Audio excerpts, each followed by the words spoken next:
Okay, so let's get right into it. We're doing a deep dive today on the aftermath of the Tarvik mission.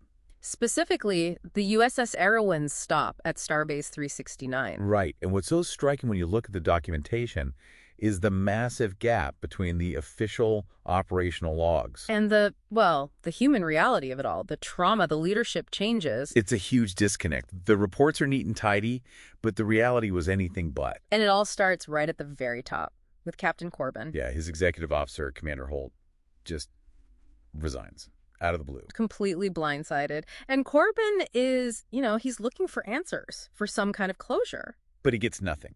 Just a concise, professional, and very final exit. And this is where Vice Admiral McLaren steps in, and I think this is a really critical moment. She gives him this lesson on what she calls the courage of restraint. Which is such a counterintuitive idea for a Starfleet captain, the ability to just stand still. To not act. And she uses a personal story to illustrate it. Yeah. About her time on the USS Archer. Mm-hmm.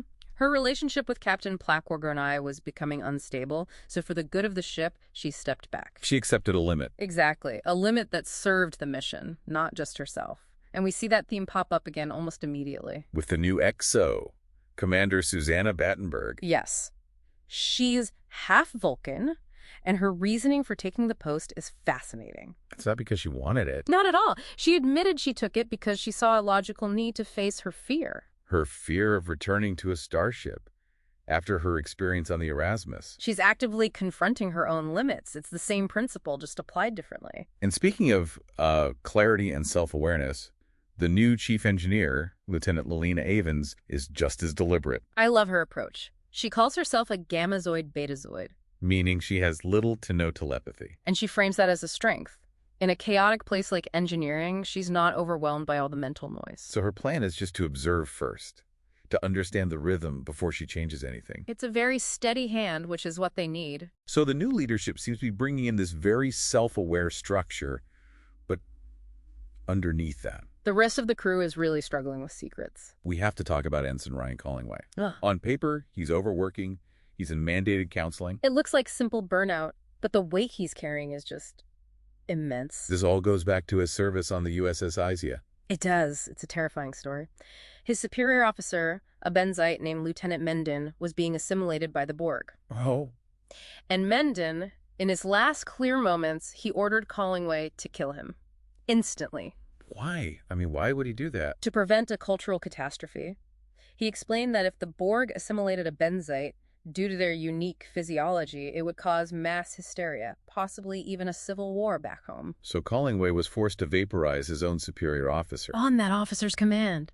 And now he's letting everyone see him as incompetent, as a burnout case, just to protect that secret. He's sacrificing his entire career. That silence is the price he's paying. It's a massive hidden cost. And while he's burying his past, others are being forced to confront theirs head-on. Like Dr. Amberlyn, the CMO. She gets a letter. From Crystal, the daughter she gave up for adoption 14 years ago. I mean, talk about a ghost from the past showing up at the worst possible time. And then you have the complete opposite reaction to trauma. Science Officer Mara Quinn. Right.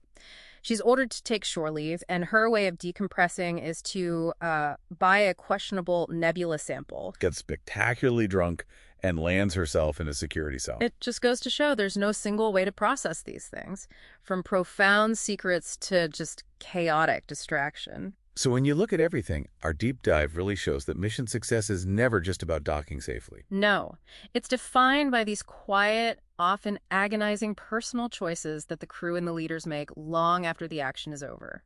Which brings us to a final thought for you to take away. We heard Admiral McLaren say that true leadership can be about knowing when not to act, the courage of restraint. But then, what do you do with someone like Ryan Collingway?